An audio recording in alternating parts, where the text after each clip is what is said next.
513번째 독서 요약입니다. 키워드, 실수, 습관, 실수 줄이기. 작고 구체적이고 확실한 행동.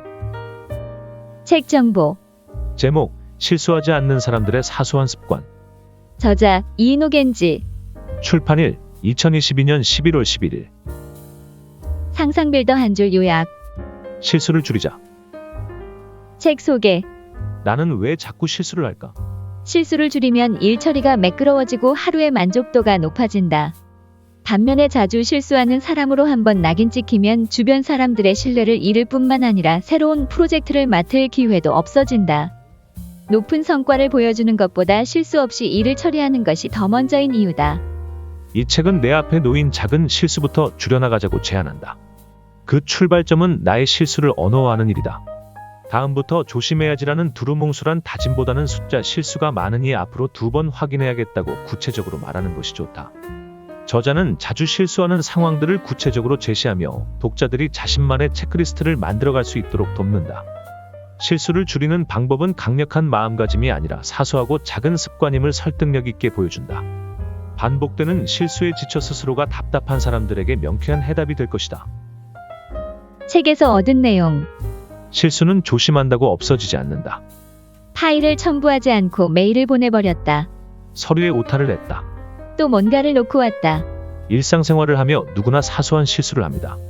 그때마다 다음부터는 조심해야겠다고 생각하지만 그래도 같은 실수를 반복합니다. 대체 왜 그럴까요? 저는 도쿄 대학교에서 실패학으로 유명한 하타무라 요타로 교수에게 기계 설계에 대해 배웠고 그 후 미국에 건너가 원자력 발전소 설계와 유지 보수 업무를 했습니다. 그리고 스탠퍼드 대학교 기계공학과에서 기계공학 정보공학 박사학위를 취득했고 지금 디스쿨디 스쿨의 모체인 스탠퍼드 디자인 그룹에서 창의력에 대해 배웠습니다. 그 모든 경험을 은사인 하타무라 교수와 함께 세운 실패학회에서 실패 분석과 정보 전달을 할 때 활용하고 있습니다. 그러한 저희 경험을 바탕으로 도출할 수 있는 결론은 실패나 실수는 조심한다고 없어지지 않는다는 사실입니다.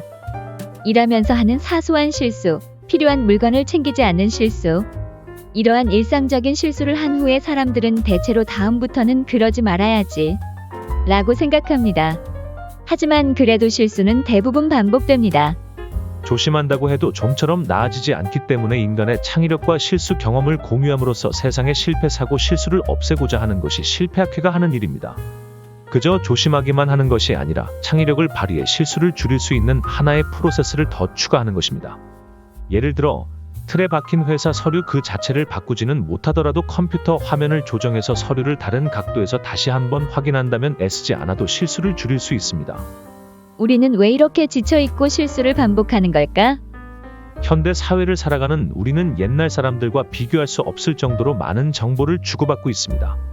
우리가 하루에 접하는 정보량이 에도시대 1603에서 1867년 에도 지역이 정치의 중심이었던 시대 옴기니 사람들의 1년치에 해당한다고 합니다. 일제가 처음 전자 메일을 보낸 것은 1987년 스탠퍼드 대학교에서 석사 과정을 밟을 때였습니다. 제 기억으로는 그해 메일을 단 한 통만 보냈습니다. 그 후로 20년 이상이 지난 지금 메일함에 오는 메일 수는 스팸 메일함으로 걸러지지 않은 스팸 메일까지 합하면 하루에 수백 통이 넘습니다. 중요한 메일은 많을 때는 100통이 넘고 비교적 메일이 적게 오는 공휴일에도 10통은 옵니다. 직종에 따라 다르겠지만 대부분의 근무 시간을 컴퓨터와 씨름하는 사람이라면 다들 비슷하리라고 생각합니다. 2. 정보는 기하급수적으로 늘어났는데 우리 인간은 원시시대와 비교해 크게 바뀌지 않았습니다. 아직 답을 하지 못한 메일이 머릿속에 남아있거나 곧 다가올 이벤트 준비를 마치지 않은 상태라면 스트레스를 받을 수밖에 없습니다. 대량의 정보 처리뿐만 아니라 꼭 참석해야 하는 회의, 반드시 가야만 하는 이벤트 현장 등 자신의 일정만으로도 관리가 힘든데 다른 사람의 일정까지 기억해야 할 때도 있습니다. 정보가 넘쳐나는 현대 사회에서 기억만으로 일정을 관리하는 일은 이제 불가능해졌습니다. 이 책에서는 인지과학 뇌과학의 관점, 실패학, 스탠퍼드 대학교에서의 경험을 바탕으로 실수를 줄이는 방법을 소개합니다. 제가 쓴 부분은 자신의 노력과 정신력에만 의존하는 것이 아니라 시스템과 아이디어, 훌륭한 도구를 사용해 실수를 줄이는 방법에 대해 이야기합니다. 속도와 정확성을 둘 다 잡을 수 있을까? 빨리 하려고 하면 아무래도 대충대충 하게 되고 실수도 잦아집니다. 꼼꼼하게 하려고 하면 속도가 느려집니다. 이러한 현실 앞에서 고민하는 사람도 많지 않나요? 결론부터 말하면 속도와 정확성은 둘 다 잡을 수 있습니다. 첫 번째 방법은 자동화를 이용하는 것입니다. 일정표나 주소록, 청구서 등을 모두 엑셀에 수기로 입력하려고 하면 틀릴 가능성도 커지고 시간도 오래 걸립니다. 하지만 요일이나 일정, 우편번호 등을 자동으로 입력하거나 자동으로 계산하는 방법을 알고 있다면 시간도 적게 걸리고 실수도 없어집니다. 또 한 가지는 자신에게 부담되지 않는 시스템을 만드는 것입니다. 잘못된 부분이 있으면 원인을 찾아내고 주의력이 부족하더라도 그러한 실수가 다시 일어나지 않도록 하는 시스템을 만들어야 합니다. 나중에 또 설명하겠지만 미국에서는 실수가 발생하면 바로 이를 개선하기 위한 시스템을 하루빨리 구축하려고 고민합니다. 일하면서 그 시스템이나 프로세스를 개선해 나간다면 조금 더 빠르게 실수 없이 일할 수 있게 될 것입니다. 허둥대는 것과 일을 빨리 하는 것은 다르다. 빠른 속도와 정확성을 동시에 만족할 수 없다고 오해하는 이유는 많은 사람이 빠르게 일을 처리하는 것이 아니라 허둥대며 일을 처리하고 있기 때문입니다. 업무를 어떻게 처리해야 할지 잘 몰라 당황한 채로 일하다 보니 허둥대게 됩니다. 무조건 빨리 해야겠다고 생각하면 실수도 늘어납니다. 한편 업무 처리 속도가 빠른 사람은 무슨 일을 맡겨도 가리지 않고 빠르고 능숙하게 업무를 처리합니다. 그렇게 할 수 있는 이유는 효율적으로 일하는 방법을 이미 알고 그것을 실제 업무에 적절하게 적용하기 때문입니다. 기본 원칙을 잘 알고 있기 때문에 정확도도 높고 업무를 하면서 항상 더 나은 방법을 찾습니다. 효율적으로 일하는 방법은 업무에 따라서 다르겠지만 저는 업무를 맡게 되면 우선 결과를 상상해보고 그러한 결과를 내기 위해 어떤 조건을 충족시켜야 하는지 생각합니다. 그리고 조건을 충족시키기 위해 필요한 자원을 적절하게 배분한 후 일을 시작합니다. 시간이 부족하다고 생각되면 어떤 조건을 생략할 것인지, 어떤 조건에 힘을 덜 들일지 고민합니다. 또 작업 시간이 짧을 때는 물론이고 지금 작업하는 결과물을 나중에 다시 활용할 가능성이 있을 때는 지금 당장은 시간이 조금 더 들더라도 컴퓨터를 이용해 자동화시킵니다. 장기적으로 보면 그 편이 더 효율적이기 때문입니다. 어떻게 하면 실수 없이 빠르게 일을 마칠 수 있을지 미리 생각하고 컴퓨터의 자동화를 이용해 작업한다. 는 기본 원칙을 잘 기억하고 있으면 허둥대지 않고 빠르게 작업을 마칠 수 있습니다. 반면 요령이 없는 사람은 한 가지 방법을 배우면 유연하게 생각하지 못하고 모든 업무에 같은 방식만을 고집합니다. 성격이 다른 업무인데도 같은 방식을 적용하려고 하다 보니 효율도 떨어지고 실수한다는 사실조차도 깨닫지 못합니다. 선배에게 인계받아 작성하는 서류나 전표 포맷에 불필요한 입력 항목이 있거나 자동 계산할 수 있는 부분을 수기로 입력하고 있는데도 수정하지 않고 그대로 사용하는 사람도 있습니다. 엑셀이든 워드든 어쨌든 정보를 입력만 하면 된다고 생각할지 모르겠지만 불필요한 노력을 한 데다가 실수할 가능성도 높아지는 업무 처리 방식을 반복하고 있는 것입니다. 이런 식으로 일할 때 가장 큰 문제는 불필요한 일을 하는 데에 에너지를 다 써버린다는 것입니다. 효율적으로 업무를 해서 빨리 마치면 나중에 실수가 없는지 확인할 시간도 충분히 확보할 수 있고 업무 개선을 위해 고민할 여유도 생깁니다. 본인은 노력하고 있다고 생각할지 모르겠지만 방법이나 시스템을 전혀 개선하지 않은 채로 그저 시킨 대로 일하다 보면 컴퓨터가 할 수 있는 일은 컴퓨터에 맡기고 컴퓨터가 할 수 없는 일에 집중하는 사람에게 뒤처질 수밖에 없습니다. 노력이 나쁘다고 말하려는 것은 결코 아닙니다. 물론 업무를 배울 때는 노력하는 자세가 필요합니다. 하지만 실제 업무를 할 때도 노력이 필요하다면 잘못된 방식으로 일하고 있는 것입니다. 항상 배우겠다는 마음은 잊지 않고 효율을 높이고자 하는 자세가 속도와 정확성을 둘 다 잡는 기술을 습득하기 위한 첫걸음입니다. 이 책에서는 이를 위한 다양한 힌트를 소개하고 있으니 참고하시길 바랍니다. 실수를 줄이는 가장 과학적인 방법. 함께 이 책을 쓴 이인호 씨가 오랫동안 실패학을 연구했던 경험을 바탕으로 말한 것처럼 조심해야겠다는 다짐만으로 실수는 없어지지 않습니다. 왜냐하면 무언가를 조심할 때 사용하는 뇌의 주의력에는 한계가 있기 때문입니다. 지금 2379를 암산으로 계산하면서 여기 있는 문장을 읽어보세요. 암산을 잘하는 사람은 가능할지 모르겠지만 대부분의 사람은 암산을 하는데 정신을 빼앗겨 문장을 읽는 데는 신경 쓰지 못할 가능성이 높습니다. 그런데 동시에 지금 주변에서 누군가의 목소리가 들리나요? 라는 질문을 받는다면 선뜻 답하기가 힘듭니다. 암산하거나 글을 읽는데 주의력을 빼앗겨 주변의 목소리에 신경 쓸 여력이 없었기 때문입니다. 다시 한번 실감하지 않으셨나요? 우리는 항상 주의력을 사용합니다. 그리고 한꺼번에 사용할 수 있는 주의력에는 한계가 있습니다. 한 부분을 신경 쓰다 보면 다른 부분은 아무래도 소홀해질 수밖에 없습니다. 조심해야겠다고 마음먹어도 쉽게 실수가 사라지지 않는 것도 이러한 이유 때문입니다. 뇌 연구는 최근 수십 년 동안 활발하게 이루어졌고 우리가 어떻게 상황을 인식하고 생각하는지에 대한 메커니즘이 밝혀지고 있습니다. 뇌과학, 인지과학이라고 불리는 분야입니다. 그 중에서 밝혀진 사실은 우리의 뇌는 꽤 허술하다는 것입니다. 인간의 주의력에는 한계가 있기 때문에 외웠다고 생각했는데 바로 잊어버리기도 하고 제대로 보는 것 같지만 사실은 대충 보고 있을 때도 있습니다. 뇌는 원래 실수를 잘 아는 메커니즘입니다. 실수를 없애기 위해서는 우선 이 사실을 받아들여야 합니다.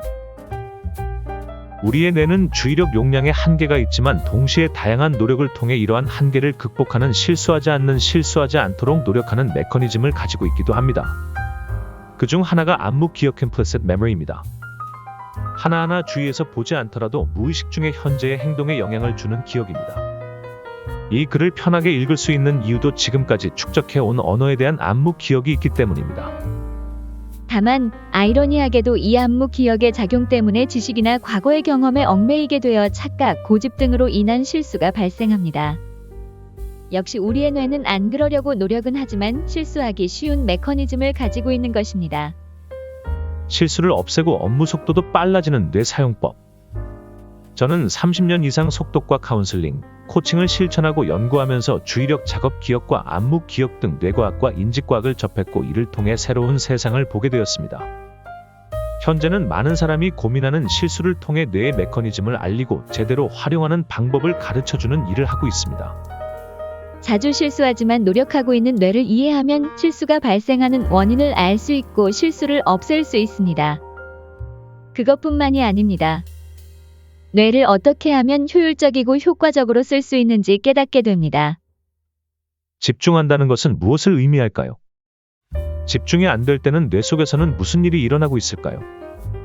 생각하는 힘을 최대한으로 발휘하려면 무엇이 필요할까요? 그것은 모두 주의력과 연관이 있습니다. 인간의 업무가 기계나 컴퓨터, 인공지능 AI로 대체되고 있는 지금 우리에게 필요한 것은 뇌를 효율적으로 활용하고 생산성을 높이는 일입니다. 시스템을 효과적으로 활용해 뇌의 생산성을 높이면 실수를 줄일 수 있고 업무도 빠르게 처리할 수 있습니다. 이 책을 통해 실수를 없애고 자주 실수하지만 노력하고 있는 뇌를 이해하며 조금 더 친해지기를 바랍니다. 사소한 실수를 하는 5가지 요인. 우리가 사무실에서 하는 실수는 다음 5가지 요인과 연관성이 높다고 볼 수 있습니다. 1. 주의력 부족. 깜빡깜빡하는 실수의 주요 원인입니다. 약속을 깜빡했다. 오탈자가 있었다. 와 같은 실수부터 기둥이 있는 줄 모르고 걸어가다가 부딪혔다. 등 자신이 인지하지 못했던 실수까지 여기에 포함됩니다. 2. 전달력 부족. 커뮤니케이션과 관련된 실수입니다. 자료를 일까지 제출해주세요. 라는 업무 의뢰를 받았을 때 날짜나 내용을 틀리는 실수를 말합니다. 이것은 전달받은 사람뿐만 아니라 전달을 한 사람이 말을 명확하게 하지 않았을 때도 발생합니다. 3. 허술한 계획. 작업량 부족, 충분히 작업을 하지 못했다. 허술한 계획, 시간 계산이 정확하지 않아 마감 기한 내에 일을 끝내지 못했다. 관리 부족, 업무를 잘 조율하지 못해 앞뒤를 맞추지 못했다. 능력 및 경험 부족, 필요한 능력을 잘못 예측해 업무를 해내지 못했다 등의 상황을 말합니다. 모두 계획 단계에서 개선할 수 있었던 실수입니다. 4. 학습 부족. 숙지하고 있어야 하는 내용을 몰라서 발생한 실수입니다. 예를 들면 회의에서 슬라이드를 화면에 띄워서 설명할 거니까 프로젝터 준비해놔 라는 지시가 있었을 때 프로젝터의 사용법을 모르면 지시 사항을 수행할 수 없고 실수할 가능성도 커집니다. 5. 자연 불가항력, 윤리. 피하려고 해도 어쩔 수 없이 발생하는 실수를 말합니다. 예를 들면 지방으로 출장을 갔는데 1시간에 한 편밖에 없는 열차가 지진으로 인해 움직이지 않아 회의 시간에 늦었다거나 회의에 가는 도중에 할머니가 계단에서 넘어져 크게 다치는 바람에 구급차를 부르고 기다리느라 지각한 상황 등을 말합니다. 이것은 물론 실수이기는 하지만 어쩔 수 없는 상황이라고 할 수 있습니다. 이것이 유일하게 허용되는 실수입니다. 이래서 4번까지는 시스템화를 통해 대책을 마련하면 되고 5번처럼 도저히 피할 수 없는 상황이라면 크게 신경 쓰지 않아도 됩니다. 이렇게 실수를 잘 다스리는 방법을 생각해야 합니다. 책은 읽고 나서 기록을 남긴다. 책 내용을 잘 기억하기 위해 제가 실천하는 방법을 소개하겠습니다. 독서를 하다가 제가 관심 있는 분야인 실패, 창조, 사고와 관련해서 인상 깊은 문장을 만났을 때는 실패학회 홈페이지 가장 아랫부분에 적어둡니다. 작가와 제목도 함께 표시합니다. 어릴 때부터 독서를 좋아해서 지금도 머리맡에 항상 소설책이 있는데 기억해두고 싶은 부분이 생기면 그 부분과 책 표지를 스마트폰으로 찍어두고 다음날 실패학회 홈페이지에 문구를 업데이트합니다. 그렇게 하면 기억에도 잘 남습니다. 집중력은 오래 유지되지 않는다. 주의력과 직접적으로 관련이 있는 주제로 집중력이 있습니다. 집중력이란 바꿔 말하면 주의력을 쏟고 싶은 곳에 계속해서 쏟는 힘을 말합니다. 집중력이 떨어지면 실수하기 쉽다는 말을 종종 하곤 합니다. 그렇다면 어떻게 해야 집중력을 계속 유지해서 실수를 없앨 수 있을까요? 아마도 경험상 다 알겠지만 원하는 곳에 주의력을 기울이는 시간에는 한계가 있습니다. 그래서 아무리 주의력을 최대한 아껴 주의력에 여유가 있는 상황이라고 하더라도 언젠가는 주의력이 떨어지고 집중력도 저하됩니다. 실수를 없애려면 주의력의 지속 시간도 관리할 필요가 있습니다. 주의력의 지속 시간은 노력하면 늘릴 수 있을까요? 안타깝지만 그것은 힘들다는 사실이 과거의 실험으로 이미 밝혀졌습니다. 주의력을 지속시키는 힘을 의지력고 파워이라고 하는데 이것은 근육과 마찬가지로 많이 쓰면 지칩니다. 예를 들어 무언가를 한참 참았다면 그 이후에는 한동안 인내력을 발휘하기 힘듭니다. 그래서 실수하지 않으려면 주의력의 지속 시간에도 한계가 있다는 사실을 자각하고 집중력이 떨어져 실수하기 전에 휴식을 취해야 합니다. 이 사실은 다양한 실험을 통해 밝혀졌습니다. 50분이 넘어가면 급격히 실수가 늘어나기 때문에 50분 동안 집중했다면 이후 15에서 20분간 휴식을 권장한다는 내용의 경영공학 분야의 연구 결과도 있습니다. 저자 소개. 저자 이이노 겐지, 기계공학자, 세상의 모든 실패를 연구하는 실패학회에서 활동 중인 공학 박사. 도쿄 대학교 대학원 졸업 후 제너럴 일렉트릭 GE에서 일했고 스탠퍼드 대학교에서 기계공학과 정보공학 박사 학위를 얻어 리카우사에서 근무했다. 현재 SYDROS의 LP사의 제너럴 파트너이다. 지금까지 상상빌더였습니다. 감사합니다.